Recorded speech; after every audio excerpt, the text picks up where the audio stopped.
ഇന്ന് international team കഴിഞ്ഞ് world team കഴിഞ്ഞ് അടുത്ത അടുത്ത ടീം ഇന്ത്യയിൽ മാത്രമല്ല വേൾഡ് ടീം ഇന്ത്യക്ക് പുറം നിരവധി രാജ്യങ്ങളിൽ ടീം ശക്തമായി വിളിയെന്ന് മാസം ലക്ഷക്കണക്കിന് രൂപ മാസ വരുമാനമാകുന്ന നിരവധി ലക്ഷറി കാർഡുകൾ ഓർഡർ കൂടിയായിട്ടില്ല. നമ്മളെ പോലെ ഒരുപാട് ആളുകൾക്ക് ലക്ഷക്കണക്കിന് ഒരു ആവേശമായില്ല, ഒരു മാതൃകയായില്ല ഈ ഇൻഡസ്ട്രിയിലെ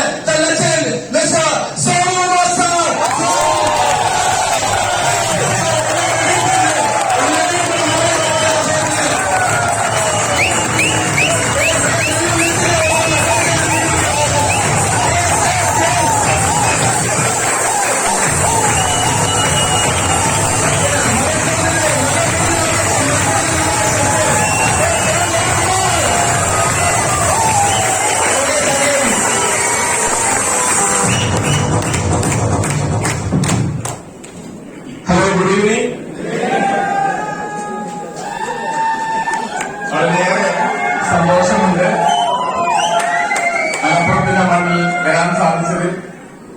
ആദ്യമായിട്ടാണ് ഇങ്ങനൊരു പ്രോഗ്രാം മലപ്പുറത്തേക്ക് വരുന്നത്.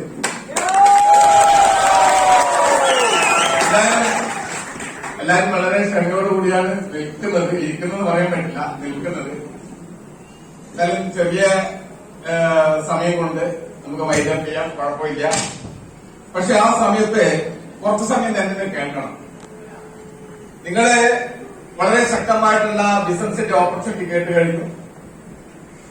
ഒരുപാട് അച്ചീവേഴ്സിന്റെ എക്സ്പീരിയൻസ് നമ്മൾ കേട്ട് കഴിഞ്ഞു. പക്ഷേ ഈ കാര്യം ഒരു മനുഷ്യൻ എന്തുകൊണ്ട് ചെയ്യണം, ഒരു സാധാരണ വ്യക്തി എന്തുകൊണ്ട് ചെയ്യണം എന്നുള്ള രണ്ട് വാക്ക് പറയാനുണ്ട്. എന്തായാലും എന്നെ പരിചയപ്പെടുത്തിയ പേര് സോമകുമാർ, സ്വദേശം കണ്ണൂർ ജില്ലയിൽ കൂത്തുപറമ്പ് എന്ന സ്ഥലത്താണ്. പക്ഷെ ഞാനിപ്പോ താമസിക്കുന്നത് കോഴിക്കോടാണ്. ഇപ്പം ഏകദേശം 4 വർഷമായി കോഴിക്കോട്. 2 വർഷമായിട്ട് ഞാൻ ഇപ്പം അവിടെ സ്വന്തമായിട്ട് ഫ്ലാറ്റൊക്കെ വാങ്ങിച്ചു. ഇപ്പം കോഴിക്കോടാണ് താമസിക്കുന്നത്. എന്തായാലും ഏകദേശം ഒരു 2013 ബിസിനസ്സിലേക്ക് വരുന്നത്. മലേഷ്യനായ ഒരു വലിയൊരു മഹത്തായ കമ്പനി, ആ കമ്പനിയിൽ ലൈസൻസ് എടുക്കാനും അന്ന് ചിലപ്പോൾ ദൈവത്തിന്റെ ഒരു നിയോഗമായിരിക്കും കേട്ടോ അങ്ങനെ ഒരു തീരുമാനത്തിൽ എത്താനൊരു കാരണം ഒരുപാട് കാര്യങ്ങൾ നമ്മൾ ജീവിതത്തിൽ കേൾക്കും, പക്ഷെ നമ്മൾ അതെല്ലാം ശ്രദ്ധിക്കണമെന്നില്ല. അന്ന് കേട്ടതുകൊണ്ടും അത് ശ്രദ്ധിച്ചതുകൊണ്ടും അത് ചെയ്യാൻ താല്പര്യപ്പെട്ടതുകൊണ്ടും ചെയ്തതുകൊണ്ടുമാണ് ഇന്ന് സ്റ്റേജിലേക്ക് നിൽക്കാനുള്ള കാരണം. എന്റെ കുറച്ച് എക്സ്പീരിയൻസ് പറഞ്ഞുകൊണ്ട് തന്നെ ഞാൻ കുറച്ച് കാര്യങ്ങളിൽ കിടക്കാം. ഇത് എന്റെ ഫാമിലി, വൈഫും 2 പെൺകുട്ടികളാണ്. ഒരാള് ശ്രേയ, ഒരാള് ശ്വേത. വൈഫിന്റെ പേര് സ്മിത, വയനാടുകാരിയാണ്. ഇപ്പോൾ ഉരുൾപൊട്ടിയിട്ടുണ്ടെങ്കിൽ ഏകദേശം കുറച്ച് കിലോമീറ്റർ അപ്പുറത്തേക്കാണ്. ഞാൻ നിലവിലെ ഒരു ലോറി ഡ്രൈവർ ആയിരിക്കുമ്പോഴാണ് ഞാൻ ബിസിനസ്സിലേക്ക് വരുന്നത്. ലോറി ഡ്രൈവറിന്റെ ഡ്രസ് കോഡിലല്ല, കാക്കി ഷർട്ടും കാവി കൊണ്ടുമാണ്. പക്ഷെ ജീവിതത്തിൽ എന്തെങ്കിലുമൊക്കെ ആവണം എന്ന് വിചാരിച്ച് അതിന് കുറച്ച് വർഷങ്ങൾക്ക് മുന്നേ 1996 വയനാട്ടിലേക്ക് കയറാൻ സാധിച്ചു. വയനാട് ജില്ല അവിടെ ക്രിക്കറ്റ് ലീഗിൽ പങ്കെടുത്തു. അതിനുശേഷം ഒരു 7 വർഷം വയനാട് ജില്ലയുടെ ബെസ്റ്റ് ഓൾറൗണ്ടറായി കളിച്ചു. അതിനുശേഷം ആ സമയത്ത് തന്നെ ഞാൻ വയനാട് ജില്ലയിൽ കരിക്കൽ കോറി കഴിഞ്ഞു. അത് എടുക്കാനുള്ള കാരണം ഇത്രയേ ഉള്ളൂ, എന്റെ അച്ഛനും അമ്മയും കരിക്കൽ തൊഴിലാളികളായിരുന്നു. ആ കരിക്കൽ കോറി കിട്ടിയ സമയത്ത് നന്നായിട്ട് അവിടെ അത് ഡെവലപ്പ് ചെയ്തു. അത്യാവശ്യം നല്ല വരുമാനം വരാൻ തുടങ്ങി. അതിന്റെ കൂടെ കുറച്ച് കോൺട്രാക്ട് വർക്ക് എടുക്കാൻ തുടങ്ങി. പക്ഷെ നമ്മുടെ സിസ്റ്റം നല്ല കറക്റ്റ് ആയതുകൊണ്ട് എനിക്ക് ഒരു കോറിയല്ല, 3 കോറി റൺ ചെയ്തു. കോറിയിൽ മാത്രം 19 പണിക്കാര്, കണക്ക് എഴുതാൻ 3 ആള്, അതിനുശേഷം കോൺട്രാക്ട് വർക്കിന്റെ പണിക്കാര്, അതിന്റെ കൂടെ ലോറികള്, ഇങ്ങനെ 100ന്റെ മേലെ തൊഴിലാളികളെ വെച്ചിട്ട് മുന്നോട്ട് പോയ വ്യക്തിയാണ്. ഒന്നുമില്ലാതെ തരത്തിൽ നല്ല ലെവലിലേക്ക് എത്തി. പക്ഷെ 2005 കൂടി ചീട്ട് കൊട്ടാരം പോലെ തകർന്നിരിക്കും. ഒന്നുമില്ലാത്ത ഒരാളായിട്ട് മാറി. ശരിക്കും പറഞ്ഞാൽ നമ്മൾ പറയേ ചാക്ക് കൊടുത്താൽ പട്ടുകൊടുക്കാൻ പറ്റും, പക്ഷെ പട്ടുകൊടുത്താൽ പിന്നെ ചാക്ക് കൊടുക്കാൻ പറ്റില്ല. ശരിയല്ലേ? നല്ല ലെവലിൽ കളിച്ച് ഒന്നുമില്ലാത്ത സമയത്ത് മാനസികമായി ഭയങ്കര വിഷമം തോന്നി. പക്ഷെ അന്ന് ശരിയാക്കാൻ വിഷമം തോന്നുന്ന സമയത്ത് മദ്യപാനത്തിലേക്ക് നീങ്ങാറുണ്ട്. ഞാനത് നീങ്ങുന്നില്ല കേട്ടോ. ഞാനൊരു റോജാപ്പാട്ട് പോലും ഇതുവരെ ചർച്ച ചെയ്തിട്ടില്ല. കാരണം അത് ശക്തമായ മദ്യപാനമായിരുന്നു. കാരണം എന്റെ അച്ഛൻ നല്ല മദ്യപാനിയാണ്. പാവം കഴിഞ്ഞ 15 മാസം മരിച്ചുപോയി. ആള് വെള്ളരി എങ്ങനെ കണ്ടുപിടിച്ച വ്യക്തിയായിരുന്നു. കുടുംബം അധികം നോക്കത്തില്ല. അമ്മയാണ് കഷ്ടപ്പെട്ട് കൂലിപ്പണി എടുക്കുന്നതും. എനിക്ക് 3 പെങ്ങന്മാരായിരുന്നു. ആ 3 പെങ്ങന്മാരെയും എന്നെ പഠിപ്പിച്ചത് എന്റെ അമ്മയാണ്. പക്ഷേ ഞാൻ 8ാം ക്ലാസ്സിൽ താക്കോലെത്തിപ്പോ നിർത്തി കേട്ടോ. അയൽവാക്കി പോകരുത് കേട്ടോ. വിദ്യാഭ്യാസം വളരെ കുറവാണ്. ഇപ്പൊ നേരത്തെ ലീഡറിന് അടിച്ചു പൊളിച്ചൊക്കെ പറയുന്നുണ്ട് ഇംഗ്ലീഷില്. പക്ഷേ ആ 8ാം ക്ലാസ് എത്തിയപ്പോൾ നിർത്താൻ കാരണം അന്ന് ഭക്ഷണം എങ്ങനെ കിട്ടില്ല. 2 നേരത്തെ ഭക്ഷണം കിട്ടുള്ളൂ. നമ്മുടെ ദേശീയ ഭക്ഷണം കഞ്ഞിയായിരുന്നു. കഞ്ഞി അറിയാതെ ആ കഞ്ഞിയായിരുന്നു. പിന്നെ ഭക്ഷണം കിട്ടാൻ വേണ്ടി എന്തെങ്കിലുമൊക്കെ ജോലി ചെയ്യണം. സ്കൂൾ വിട്ട സമയത്ത് തന്നെ 10 രൂപ കൂലിക്ക് സൈക്കിൾ റെന്റിന് കൊടുക്കുന്ന ഷോപ്പിലേക്ക് വന്നു. അതിനുശേഷം ഞാൻ 25 രൂപ കൂലിക്ക് കൂത്തുപറമ്പ് നിർമ്മലയിൽ കോളേജിലെ ക്യാന്റീൻ ഒരു 5 വർഷം ഞാൻ ജോലി ചെയ്തു. 25 രൂപയാണ് തുടക്കം. പക്ഷെ നന്നായി പണിയെടുക്കും, നന്നായി തിരിഞ്ഞു ചെയ്യും കേട്ടോ. പക്ഷെ ഞാൻ അവിടെ നിന്ന് മാറുന്ന സമയത്ത് എനിക്ക് ആ ടൈമിൽ ആ 50 രൂപ കൂലി. അതിന് ശേഷമാണ് ഞാൻ വയനാട്ടിലേക്ക് പോകുന്നത്. പക്ഷേ 3 പെങ്ങന്മാരെ കെട്ടിച്ചു വിടാനുള്ള ഉത്തരവാദിത്വം കിട്ടിയ വ്യക്തിയാണ് ഞാൻ. എന്തായാലും ദേവസ്ഥാനായതുകൊണ്ട് 3 ആളെയും കെട്ടിച്ചു വിടാൻ സാധിച്ചു. പക്ഷേ ജീവിതത്തിൽ എന്തെങ്കിലും ആവണം. ടച്ചിങ്ങിൽ ഒരുപാട് അനുഭവങ്ങളുണ്ട്. കാരണം കാശ് ഉണ്ടാകണം അല്ലേ. പണത്തിന് മേലെ പരതം പറക്കുന്നത് കേട്ടിട്ടില്ലേ. കാശല്ലാതെ കാശിന് കാശ് തന്നെ വേണം. ആരെന്തെങ്കിലും വേറെ പല കാര്യങ്ങളും പറഞ്ഞാലും കാശിന് പ്രധാനപ്പെട്ട സമയത്തെല്ലാം നമ്മൾ അതില്ലാത്തതിന് ഒരുപാട് ദുഃഖിക്കുകയും വിഷമിക്കുകയും ചെയ്തിട്ടുണ്ട്. എന്തായാലും എന്റെ പെങ്ങന്മാരെ കെട്ടിച്ചുവിട്ടെങ്കിലും ഞാൻ ഒരു കാലഘട്ടം കഴിഞ്ഞ സമയത്ത് 2005 അതിന്റെ കോറി കാര്യങ്ങളെല്ലാം നിന്നതിന് ശേഷം ഞാൻ പട്ടിണി കിടക്കുന്ന സമയം വയനാട് ജില്ലയിൽ നിന്ന് കണ്ണൂർ ജില്ലയിലേക്ക് വരാൻ സാധിക്കുന്നില്ല. കാരണം 3 പെങ്ങന്മാരെ കെട്ടിച്ചോണം. സോമകുമാർ കംപ്ലീറ്റ് വലിയ ലെവലെത്തിയ ആളെന്നാണ് ആൾക്കാർക്ക് അറിയത്തുള്ളൂ. പക്ഷെ ഞാൻ പൊട്ടി പാപ്പരായതായിട്ട് അറിയത്തില്ല. എന്റെ വീട്ടുകാരിലേക്ക് അറിയാം. അങ്ങനെ ഞാൻ ഉത്തരമേഖല IG വേണുഗോപാൽ സാറിന് സ്പെഷ്യൽ ഡയറക്ടറേറ്റ് പോകാൻ സാധിച്ചു. ഒരു 6.5 മാസം സാറിന്റെ കൂടെ ഞാൻ ജോലി ചെയ്തു. അതിനുശേഷം ഞാൻ ആ മേഖല വേണ്ടെന്ന് വെച്ചു. ആ മേഖല വേണ്ടെന്ന് വെച്ചിട്ട് ഞാൻ ലോറി മേഖല ഡെവലപ്പ് ചെയ്തു. അങ്ങനെയാണ് ഒരു ലോറിയുടെ ഡ്രൈവറായിട്ട് കയറുന്നത്. അങ്ങനെ ഞാൻ സ്വന്തമായിട്ട് ലോറി എടുത്തു. 1 എടുത്തു, 2 എടുത്തു, 3 എടുത്തു, 4ാമത്തെ ലോറി എടുത്തു. 5ാമത്തെ വണ്ടിക്ക് ബുക്ക് ചെയ്തപ്പോഴാണ് ഈ ബിസിനസിന്റെ ഓപ്പർച്യൂണിറ്റി ഞാൻ കേൾക്കുന്നത്. ഞാൻ ആദ്യമായി എറണാകുളത്ത് ഒരു ട്രെയിനിങ്ങിന് പോയി തിരിച്ചു വരുമ്പോൾ എനിക്ക് കാര്യം മനസ്സിലായി. ഇത് ചെറിയ സാധനമല്ല, ഇതൊരു വലിയ സാധനമാണ്. നമ്മൾ പറയല്ലേ നെത്തോലിയൊരു ചെറിയ മീനല്ല, ആണോ? അല്ല. ഇത് തിരിച്ചു വന്ന സമയത്ത് ഞാൻ ആദ്യം വരുന്ന ഒരു നല്ല തീരുമാനം എടുത്താണ് വന്നത്. വണ്ടികളാണ് എല്ലാം മൂത്ത വണ്ടികളാ. ഞാൻ ബൈക്കിലുള്ള റെഡി, നമ്മളൊക്കെ രക്ഷപ്പെടാൻ പോവാ. സൂപ്പർ ബിസിനസ്സാണ്, നീ എന്നെ സപ്പോർട്ട് ചെയ്യണം. ആളെന്നത് അടിപൊളി നോക്കി. അവൻ നോക്കിയതൊരു പെശകുണ്ട് എന്ന് എനിക്ക് തോന്നിപ്പോയതാണ് കേട്ടോ. ഞാൻ പറഞ്ഞു നീ എന്നെ സപ്പോർട്ട് ചെയ്ത് ഞാൻ ഡൈവേഴ്സ് ചെയ്തേ. ആള് മുഖം ടോട്ടലി മാറി. ഞാൻ അപ്പൊ തന്നെ എടുത്തോ പിന്നെ എന്തെങ്കിലും തലക്കടിച്ച വീമ്പിനെ പിടിക്കട്ടെ. ഞാൻ പറഞ്ഞു എടി ഞാൻ ഇതിലൂടെ നല്ല കാശുകാരനാണ്, ഇതിന് നിന്നെ തന്നെ വന്ന് ഞാൻ കിട്ടിക്കോളാം. പക്ഷെ ആളെന്നെ നന്നായി സപ്പോർട്ട് ചെയ്തു. ബൈക്കിന്റെ സപ്പോർട്ടാണ് എന്നെ ഇവിടെ എത്തിച്ചത്. ഞാൻ അതിനുശേഷം ഞാൻ എന്നെ വേക്കോട്ട് വയ്ക്കാൻ ചാൻസ് ഉള്ള സാധനം പിന്നെ എന്റെ വണ്ടികളാണ്. എന്റെ വണ്ടികളെല്ലാം മർച്ചത്തിൽ വിറ്റ് ഒഴിവാക്കി. കാരണം എന്നെ വേക്കോട്ട് ഒരു സാധനം ഇരിക്കാൻ പാടില്ല. അങ്ങനെ വണ്ടികളെല്ലാം വിറ്റ് ഒഴിവാക്കിയിട്ട് നാട്ടുകാർ അപ്പളേ പറഞ്ഞു ഇവരെന്തോ കിറുക്ക് പറ്റി. കാരണം ബിരിയാണി പോയി പറഞ്ഞു. കാരണം ബിരിയാണി പോയെന്ന് പറയുന്നത് പുതുത്ത വണ്ടികളാണ്. ഒരു ട്രെയിനിങ് മീറ്റിംഗ് കേട്ട് വന്നിട്ട് ഞാൻ എടുക്കുന്ന തീരുമാനം എന്താ, വണ്ടികളെല്ലാം കൊടുക്കണം. അങ്ങനെയാണ് വണ്ടികളെല്ലാം കൊടുത്തു.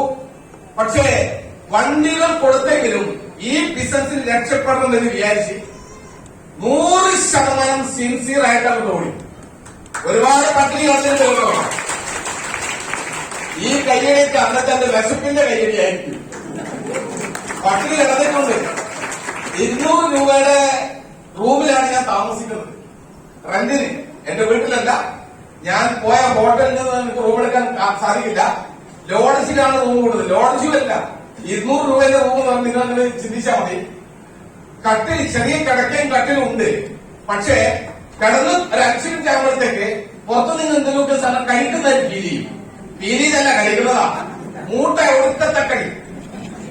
ഫാനും മര്യാദൊന്നും ഇല്ലാത്തത് കൊണ്ട് ജനൽ തുറന്നിട്ട് ഞാൻ കൊതുകും വരും. കൊതുക് മുകളിലോട്ട് കൊണ്ടുപോകാൻ ശ്രമിക്കും, മൂട്ട കൊന്നാ മുഴുവില്ല. ഇങ്ങനെ പട്ടിണി കിടന്ന് ബെഡ്ഷീറ്റ് എനിക്ക് വൈഫ് പുറക്കാൻ നോക്കാൻ ബെഡ്ഷീറ്റ് മടക്കി വെച്ച് വയറിന് വെച്ച് കവന്ന് കിടന്നിട്ടുണ്ട്. ഞാൻ മിക്ക സമയത്ത് ഞാൻ വിചാരിച്ചിട്ട് അമ്മയും ഇതൊന്നും കാണുന്നത് അറിയുന്നില്ലല്ലോ. കാരണം ആരാന്നേരം അതിലേക്ക് കാശ് ഉണ്ടാക്കി പറ്റും. അങ്ങനെ വളരെ സീരിയസ് ആയിട്ടാണ് ഇതിനെ കണ്ടത്. ഇതിന്റെ ഓരോ സമയത്തും ട്രെയിനിങ് എല്ലാം മാറ്റിയതു കുഴപ്പമില്ലാത്ത നേട്ടങ്ങളിലേക്ക് എത്തിക്കൊണ്ട് ഞാൻ അതിനെക്കുറിച്ച് സ്ലൈഡ് കാണിക്കാം. പക്ഷേ എന്റെ ചോദ്യത്തിലുള്ളൂ, ഇന്ന് ഒരുപാട് ലീഡേഴ്സുകൾ പറഞ്ഞാൽ നമ്മുടെ പ്രൊഡക്റ്റിന്റെ മഹത്വം നമുക്കറിയാം, ശരിയല്ലേ? ഹലോ, സൂപ്പറല്ലേ? എന്നാൽ നമ്മളെ GTS എടുത്ത ലീഡറും പറഞ്ഞെന്താ, നമ്മളെ പ്രൊഡക്റ്റ് എന്താണോ, പ്രൊഡക്റ്റ് എങ്ങനെ വില കുറവിൽ കിട്ടും എന്നുള്ള കാര്യങ്ങളാണ്. എന്തുകൊണ്ട് അത് യൂസ് ചെയ്യുന്നത് രണ്ട് വാക്യം പറയാം.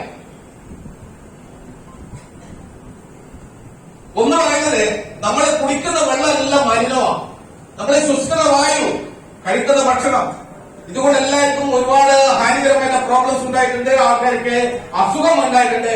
ആ അസുഖം ഉണ്ടായതിനു ശേഷം പല ആൾക്കാരും അതിന് കഴിക്കുന്ന ഫുഡ് പോലും വിഷമാണ്, ഫാസ്റ്റ് ഫുഡ്. അതേപോലെ തന്നെ മായം ചേർന്ന ഭക്ഷണം, ഇത് എന്തെടുത്ത് നോക്കിയാലും മായം ചേർന്ന ഭക്ഷണം കാണാൻ സാധിക്കുന്നത്. പച്ചക്കറിയിൽ മായം, ഫ്രൂട്ട്സിൽ മായം, മത്സ്യത്തിൽ മായം, മൊത്തം മായം തന്നെ. അങ്ങനെ അസുഖം വരാറുണ്ട്. ഇനി ഇതെല്ലാം കഴിച്ചിട്ട് അനങ്ങാതെ നിൽക്കും, കാരണം വ്യായാമം ചെയ്യത്തില്ല, അത് എടുക്കുന്ന മടിയുള്ള സാധനമാണ്. അപ്പൊ അതുകൊണ്ടും ആൾക്കാർ വീണ്ടും അസുഖം വരാറുണ്ട്. ഇനി ഇങ്ങനെയൊക്കെ ആയതുകൊണ്ട് ആൾക്കാർ സ്ട്രെസ് വരാറുണ്ട്, ടെൻഷൻ, അപ്പോഴും അസുഖം വരും. ഇനി അസുഖം വന്ന് ടെൻഷൻ അടിച്ച് കഴിഞ്ഞ് നമ്മൾ ഉപയോഗിക്കുന്ന സ്ഥലത്തേക്കും മദ്യവും മയക്കും വരുന്നോ? ഇവിടെ ആരും ഉപയോഗിക്കുന്നില്ലെന്ന് ഞാൻ വിശ്വസിക്കുന്നു. കാരണം വൈരസ് എന്ന കമ്പനിയുടെ ഭാഗമായതുകൊണ്ട് കൂടുതൽ ആൾക്കാരൊക്കെ നിർത്തി. മയക്കുമരുന്നും അതേപോലെ മദ്യപാനവും ആൾക്കാർ അതിലാണ് അവരെ ആശ്രയം കണ്ടെത്തുന്നത്. പക്ഷേ ഇതെല്ലാം അസുഖം വരാൻ ഒരു കാരണമാണ്. അസുഖം വന്നു കഴിഞ്ഞാൽ നമ്മൾ മെഡിസിൻ എടുക്കും. മെഡിസിൻ എടുത്തു കഴിഞ്ഞാൽ നമ്മൾ മനസ്സിലാക്കണം, വീണ്ടും ശരണമെക്കാം. എന്തുകൊണ്ട് വെൽനസ് ഉൽപ്പന്നങ്ങൾ ഉപയോഗിക്കുന്നതിനാൽ ഇത്രയും കാര്യത്തിന് ഒരു സൊല്യൂഷനാണ് മൈലേഷൻ മാർക്കറ്റ് ചെയ്യുന്ന ആ വെൽനസ് ഉൽപ്പന്നങ്ങൾ ഉപയോഗിക്കുന്നത്. കാരണം നിങ്ങൾ വാങ്ങിക്കണം. പുതിയ വ്യക്തികളോട് ഞാൻ ആദ്യമായിട്ട് പറയാം, ഈ സാധനം നിങ്ങൾ ബിസിനസ് ചെയ്താലും ചെയ്തിട്ടില്ലെങ്കിലും ഇതിനുള്ള പ്രൊഡക്റ്റുകളെ കുറിച്ച് നിങ്ങൾ മനസ്സിലാക്കണം. ആ സാധനങ്ങൾ വാങ്ങിക്കണം, ഉപയോഗിക്കണം. ഉപയോഗിച്ചു കഴിഞ്ഞാലേ അത് മനസ്സിലാക്കും കേട്ടോ. ഉപയോഗിക്കാത്ത ആൾക്കാർക്ക് ഇത് ചുമ്മാ ഒരു പ്രൊഡക്റ്റ് മാത്രം, അതിന് ഗുണം മനസ്സിലായാലും സുഖം മനസ്സിലാവില്ല. ഞാൻ എപ്പോഴും പല മീറ്റിംഗിലും പ്രോഗ്രാമിലും പറയുന്നതേ ഉള്ളൂ, കാക്കയുടെ കോഴിയുടെ തൂവൽ അല്ലേ, തൂവലെടുക്കുക, രണ്ട് സൈഡ് മറിച്ചെടുക്കുക, എന്റെ അറ്റം മാത്രം വെക്കുക, എന്റെ അത് ചുരുട്ടുക, എന്റെ ചെയ്യാം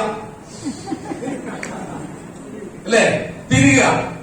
ശരീരം തിരിഞ്ഞ് കിട്ടുന്ന ഒരു സുഖമുണ്ടല്ലേ, ആ സുഖം പറഞ്ഞു കിട്ടും അതിനോട് ഇല്ലല്ലോ. അതേപോലെ ഈ പ്രോഡക്റ്റ് ഉപയോഗിച്ചാൽ മാത്രമേ സുഖം പറഞ്ഞ് മനസ്സിലാക്കാൻ സാധിക്കില്ല. ഇനി എന്തുകൊണ്ട് ചെയ്യണം കൂടി ഒരു കാര്യം പിടിച്ചു നോക്കണം. നമ്മൾക്ക് വരുമാനം വേണ്ടേ, കാശ് വേണ്ടേ? കാശ് വേണം. നിങ്ങൾ അധ്വാനിച്ചു കഴിഞ്ഞാൽ, അപ്പൊ നമ്മുടെ സുബി സാർ വളരെ വ്യക്തമായി പറഞ്ഞു, റിലയൻസിന്റെ കാര്യം പറഞ്ഞു, അവർക്ക് കോടീശ്വരന്മാരാണ്. ഒരുപാട് ആൾക്കാർ അവർക്ക് കോടീശ്വരന്മാരറിയാം, മലപ്പുറത്ത് ഒരുപാട് കോടീശ്വരന്മാരുണ്ടാവും ഞാൻ വിശ്വസിക്കുന്നു. അപ്പൊ മനസ്സിലാക്കുക, നമ്മൾ ജോലി ചെയ്താൽ കിട്ടുന്ന വരുമാനം, അതിന് നമ്മൾ പറയുന്നത് ഇൻപുട്ട് എന്നാ. എന്താ പറയുന്നത്? ഇൻപുട്ട്. നമ്മുടെ കീസേക്ക് വേണ്ടി ഇൻപുട്ടും നമ്മുടെ ചെലവിന് വരുന്നത് ഔട്ട്പുട്ടുമാണ്, എക്സ്പെൻസ്. ഏതാണ് കൂടുതൽ? വരുമാനമാണ് കൂടുതൽ, ചെലവാണ് കൂടുതൽ? ചെലവിന് തർക്കമുണ്ടോ? ഇനി വരുമാനമാണ് കൂടുതൽ നിങ്ങൾ ബാങ്ക് ബാലൻസ് എടുക്കാൻ ചോദിക്കും. നിങ്ങൾ സുഹൃത്തിനെയോ കുടുംബക്കാരെയോ കൂട്ടി വന്നിട്ടുണ്ടെങ്കിൽ അവരെ മുമ്പ് പറയരുത്, കാരണം നാളെ വായ്പയ്ക്ക് ചോദിച്ചോ. ഓക്കെ, ഇനി മനസ്സിലാക്കുക, ഇൻവെസ്റ്റിന് ഒരു പ്രധാനപ്പെട്ട കാരണം ഏതാ? സോറി, പിന്നെ നമ്മുടെ എക്സ്പെൻസിന്. ഒരു ഹോസ്പിറ്റലിൽ കേസായിട്ട് പെട്ടെന്ന് വന്നാൽ, ഒരു നെഞ്ചുവേദന വന്നാൽ, ഞാനിപ്പോ ഇങ്ങോട്ട് വരുമ്പോ ഒരു 4 കിലോമീറ്റർ അപ്പുറം ഒരു ആക്സിഡന്റ് ആണ്. ഫയർഫോഴ്സിന്റെ റോഡൊക്കെ ക്ലീൻ ചെയ്തോണ്ടിരിക്കുക. അപ്പൊ കാര്യം നിങ്ങൾക്ക് മനസ്സിലായോ? ഏതോ ഒരു മനുഷ്യൻ അശ്രദ്ധ കൊണ്ട് ആ റോഡിൽ അവർ ജീവൻ കളഞ്ഞു എന്ന് പറ്റുന്ന പറയാൻ പറ്റില്ല. പറയാൻ പറ്റുമോ? ഇല്ല, യാതൊരു ഗ്യാരണ്ടി ഇല്ല. വയനാട്ടിൽ രാത്രി കടന്നുറങ്ങിയ ആൾക്കാരാണ്, മക്കളും അച്ഛനും അമ്മയും കുടുംബങ്ങളെല്ലാം. പക്ഷേ കണ്ണ് തുറക്കുന്നതിന് അവരിൽ നിന്ന് ഈ ലോകത്ത് വിട പറഞ്ഞു പോയി. പക്ഷേ നമ്മൾ പോയിട്ടില്ലെങ്കിലും നാളെ നമ്മൾ പോകേണ്ടവരാ, അത് വേറെ കാര്യം. പക്ഷേ നമ്മൾ ജീവിച്ചിരിക്കുന്ന കാലത്ത് നമ്മൾ ഒരുപാട് കാര്യങ്ങൾ ചെയ്യാറുണ്ട്. നിങ്ങൾക്ക് ഇപ്പോഴുള്ള ഏജിന്റെ 10 വർഷം കൂടി കഴിഞ്ഞാൽ നിങ്ങൾ എങ്ങനെ ഉണ്ടാവും എന്ന് ചിന്തിക്കണം. ഇപ്പോഴേ നമ്മളെ നോക്കാൻ ആരും ഉണ്ടാവില്ല, ഉണ്ടാവോ? അപ്പൊ ഒരു 10 വർഷം കൂടി അങ്ങോട്ട് കഴിഞ്ഞാൽ നമ്മളെ നോക്കാൻ ആരുണ്ട്? നമ്മളെല്ലാം വളരെ ശ്രദ്ധിച്ചുകൂടെ കൈകാര്യം ചെയ്യാൻ. അപ്പൊ ഒരു എക്സ്പെൻസിന് ഒന്ന് അസുഖം വന്നാൽ എക്സ്പെൻസ് വരും. അതുപോലെ നമ്മളെ കുട്ടികളുടെ എഡ്യൂക്കേഷൻ, മകനെ നന്നായി പഠിക്കും, നല്ല ജോലി പഠിക്കും, ഇതെല്ലാം പറയണേ, ശരിയല്ലേ? അപ്പം നമ്മുടെ എഡ്യൂക്കേഷൻ നല്ല കാശ് കൊടുക്കേണ്ടി വരും. കഴിഞ്ഞ എന്റെ മോള് ഇപ്പൊ +2 കഴിഞ്ഞു. നമ്മളെ മൾട്ടിമീഡിയ 1 വർഷം ഞാൻ പഠിപ്പിച്ചു. അതിനുശേഷം ഈ കഴിഞ്ഞ 2 ആഴ്ച കൊണ്ട് ഞാൻ കോയമ്പത്തൂർ ബിടെക് കൊണ്ട് ചേർത്തു. അവിടെ എത്തിയപ്പോഴാണ് വന്നത് ഡൊണേഷൻ 15 ലക്ഷം രൂപ. ദൈവമേ, ഞാൻ അപ്പോഴേ വിചാരിച്ചു, എന്താ ഈ സാധനം കൊടുക്കാൻ പറ്റിയിട്ടില്ലെങ്കിൽ എന്റെ മോളെ പോയി ഞാൻ നാളെ പോലെ, ശരിയല്ലേ? എന്റെ മോളെ ഭാഗ്യമില്ലേ? ഞാനൊരു ലോറി ഡ്രൈവർ ആണെങ്കിൽ 15 ലക്ഷമല്ല, ഒരു വർഷത്തെ ഫീ കൊടുത്തു 4 ലക്ഷം, 19 ലക്ഷം രൂപ. പണി തുടങ്ങിയിട്ടില്ല, ആള് പഠിക്കാൻ തുടങ്ങിയിട്ടില്ല. പക്ഷേ കുട്ടികൾ നന്നായി പഠിക്കാൻ നമ്മളെ പ്രാർത്ഥിക്കാറുണ്ട്. എല്ലാത്തിനും A+ കിട്ടണം, ശരിയല്ലേ? കുട്ടികൾക്ക് നല്ല A+ കിട്ടണം. നമ്മളോട് തന്നെ പ്രാർത്ഥന. കുട്ടികളെ അമ്മയോട് അച്ഛനോട് പറയാം, അമ്മ ഇന്ന് പരീക്ഷയാണ്, എനിക്ക് ഇവിടുന്ന് പ്രാർത്ഥിച്ചേക്കണേ. അവരെല്ലാരും പ്രാർത്ഥിക്കും. പക്ഷേ കുട്ടികൾ പഠിച്ച് വലിയ ലെവലിലേക്ക് എത്തിക്കഴിഞ്ഞാൽ +2 എല്ലാത്തിനും A+ കിട്ടി, അങ്ങനെ എല്ലാം പോയി കഴിഞ്ഞാൽ പിന്നെ പാവപ്പെട്ടവൻ ഒന്നും പ്രാർത്ഥിക്കുന്നതായിരുന്നല്ലോ, ദൈവമേ എന്റെ കുറച്ചൊന്നും എങ്ങനെയെന്ന് തോച്ചു കിട്ടണേന്നാണ്. എന്താ കാരണം അറിയോ? എന്താ കാരണം? ഈ വലിയ ഫീ കൊടുത്ത് പഠിപ്പിക്കണ്ടേ? ഇതാണ് പല ആൾക്കാരും ജീവിതം കൂടെ കളഞ്ഞത്. ഇനി അടുത്തത് എന്താ? നമ്മളൊരു വീട് വേണം, 2000 സ്ക്വയർ ഫീറ്റ് വീട്, സ്ക്വയർ ഫീറ്റ് 2000 വെച്ച് കൂട്ടിയാൽ 40 ലക്ഷം രൂപ വേണം, സ്ഥലത്തിന്റെ പൈസ കൂടാതെ. ഇനി വീട് വെച്ചാൽ ലോൺ എടുക്കും, കാരണം വീട് വെക്കുന്നത് അവിടെ ലോൺ എടുക്കാൻ വേണ്ടിയിട്ടാ. അപ്പൊ നമ്മൾ മനസ്സിലാക്കുന്നത് എന്താ? നമ്മൾക്ക് ഈ വീടിന് 40 ലക്ഷം. അപ്പൊ ഞാൻ നേരത്തെ പറഞ്ഞ കുട്ടികളെ പഠിപ്പിക്കുകയാണെങ്കിൽ ചുരുക്കി എന്ത് വേണം? ഒരു 10-30 ലക്ഷം രൂപ വേണ്ടി വരും. ഒരു വീട് വെക്കണം 40 ലക്ഷം. അപ്പൊ 40-30 70 കേട്ടോ. ഇനി 2 കുട്ടികളെ, എനിക്ക് 2 പെൺകുട്ടികളാണ്, കെട്ടിച്ചു വിടണ്ടേ? 2 പെൺകുട്ടിയും 3 പെൺകുട്ടികളും ആൾക്കൊന്ന് കൈവക്കാവോ? ഭാഗ്യവാന്മാരാട്ടോ നിങ്ങളൊക്കെ. അപ്പൊ 2 കുട്ടികളെ കെട്ടിച്ചു വിടുന്ന ചുരുക്കി 30 ലക്ഷം മതിയോ? പോരാ. ഇനി കുറെ കൂടുതൽ പൈസ കൊടുക്കാനും പാടില്ല, സ്വർണം കൊടുക്കാനും പാടില്ല. കൂടുതൽ സ്വർണം കൊടുത്താൽ ഗ്യാസ് പൊട്ടും, ചിലപ്പോ ബെഡ്റൂമിനുള്ളിൽ പാമ്പ് പോലും ഉണ്ടാവും, അല്ലേ? ശരിയല്ലേ? എപ്പോ പാമ്പ് വന്ന് കൊത്തുകയെന്ന് പറയാൻ പറ്റില്ല. കാരണം ആൾക്കാരെ ചിന്തകളെല്ലാം അങ്ങനെ പോയി. കാരണം കല്യാണം കഴിച്ച് ഭാര്യ കൂടെ കിടന്ന് താമസിച്ച് അവർക്ക് ഭക്ഷണം കൊടുത്തു, അവരുടെ ഡ്രസ്സ് ഇറക്കി കൊടുത്തു, അയൺ ചെയ്ത് കൊടുത്ത് ആ ഭാര്യനാണ് രാത്രി പാമ്പിന്റെ റൂമിന് കൂടുതൽ കൊത്തിച്ചു പോകുന്നത്. ശരിയാണോ? ശരിയല്ലേ? അപ്പൊ നമ്മൾ മനസ്സിലാക്കണം. പക്ഷേ ഞാൻ വിചാരിക്കുന്നത് എന്റെ മോൾക്ക് 2 മക്കൾക്ക് സ്വർണ്ണം അധികം കൊടുക്കില്ല. ഞാൻ കൊടുക്കുന്നത് 2,10,000 ആഴ്ചയിൽ കിട്ടുന്ന സൈറ്റുകള് 2 കൊടുക്കും. കണ്ടിന്യൂസ്ലി മാസം 10 ലക്ഷം പോലെ. അപ്പൊ കെട്ടിച്ചു വിടുന്ന വീട്ടിൽ നിന്ന് മസിൽ പിടുത്തം ഉണ്ടാവുമോ? ഉണ്ടാകത്തില്ല. അമ്മയമ്മ ഭയങ്കര സ്നേഹത്തോടെ നോക്കും. ഓക്കെ. ഇനി നമ്മൾ മനസ്സിലാക്കുക, ഇതേപോലെ ജീവിക്കുന്ന ഒരുപാട് ആൾക്കാരുണ്ട് ഭയങ്കര ബിസിനസ്സുകാരാണ്. ഇതേപോലെ ഇതിക്കും മേലെ ജീവിക്കുന്നവര് ബിസിനസ്സുകാരാണ്. ഇനി നിങ്ങൾ നോക്കിക്കോ, ഒരു ബിസിനസ് തുടങ്ങിയാണ് നിങ്ങൾക്ക് താല്പര്യമെങ്കിൽ, നേരത്തെ സുബി സാർ പറഞ്ഞ വലിയ കാശ് മുടക്കേണ്ടി വരും, അല്ലേ? നിങ്ങൾക്ക് 10,000ങ്ങളാണ് ആയിരങ്ങൾ നിങ്ങൾക്ക് ഉണ്ടാക്കാൻ നിങ്ങൾ 10,000ങ്ങൾ ഇൻവെസ്റ്റ്മെന്റ് ചെയ്യണം. ഇനി നിങ്ങൾക്ക് 10,000 രൂപ കിട്ടാനാണല്ലോ നിങ്ങള് ലക്ഷങ്ങൾ ഇൻവെസ്റ്റ്മെന്റ് ചെയ്യണം. ഇനി ലക്ഷങ്ങൾ കിട്ടണമെങ്കിൽ നിങ്ങള് കോടികൾ ഇൻവെസ്റ്റ്മെന്റ് ചെയ്യണം. ആ കോടികൾ നമ്മൾ കയ്യിലുണ്ടോ? ഇനി കോടികൾ കിട്ടാനാണോ? അതിനെക്കാട്ടും എത്രയോ 10 മടങ്ങ് കോടികൾ നിങ്ങൾ ഇൻവെസ്റ്റ്മെന്റ് ചെയ്യേണ്ടി വരും. ഇതാണ് ബിസിനസ്സുകാരുടെ അവസ്ഥ. ഇനി ആ ബിസിനസ്സുകാരൻ എവിടെ പോകാൻ പറ്റുമോ? കുറെ ആൾക്കാരുടെ പ്രശ്നം അറിയോ? കുറെ ആൾക്കാർ ടൂർ പോകാൻ കാശില്ല, എൻജോയ് ചെയ്യാൻ കാശില്ല. ഇനി കുറെ ആൾക്കാർക്ക് കാശുണ്ട്, പക്ഷെ ചെയ്യാൻ സമയം എന്താ? ആ കടയിൽ നമ്മൾ മാറിക്കഴിഞ്ഞാൽ പിന്നെ അവർക്കാരും പോകാൻ. ശരിയാണോ? യെസ്. ഇനി ഒരു കാര്യം കൂടെ നോക്കിക്കോ. ഈ സാധനങ്ങളെല്ലാം ഷോപ്പിലുള്ള ആൾക്കാരെ അല്ലെങ്കിൽ ഷോപ്പുകാരൻ സാധനം നിർമ്മിച്ചിട്ട് അവർ വിറ്റവരെല്ലാം കോടീശ്വരനായിരുന്നു. അപ്പൊ നമ്മൾ പഠിക്കുന്ന പാഠം എന്നറിയോ? വാങ്ങിച്ച് ഉപയോഗിച്ചവരെല്ലാം രക്ഷപ്പെട്ടത്, വാങ്ങിച്ച് വിറ്റവരാണ് രക്ഷപ്പെട്ടത്. അപ്പൊ നാം മനസ്സിലാക്കിയ ടിക്ടോക്കിന്റെ ഷെയർ നിർമ്മിച്ച് വിറ്റവൻ കോടീശ്വരനായി, വാങ്ങി ഇത് നമ്മളെ അവസ്ഥ എന്താ? അപ്പൊ നമ്മളെ അവസ്ഥ നമ്മൾ മനസ്സിലാക്കണം.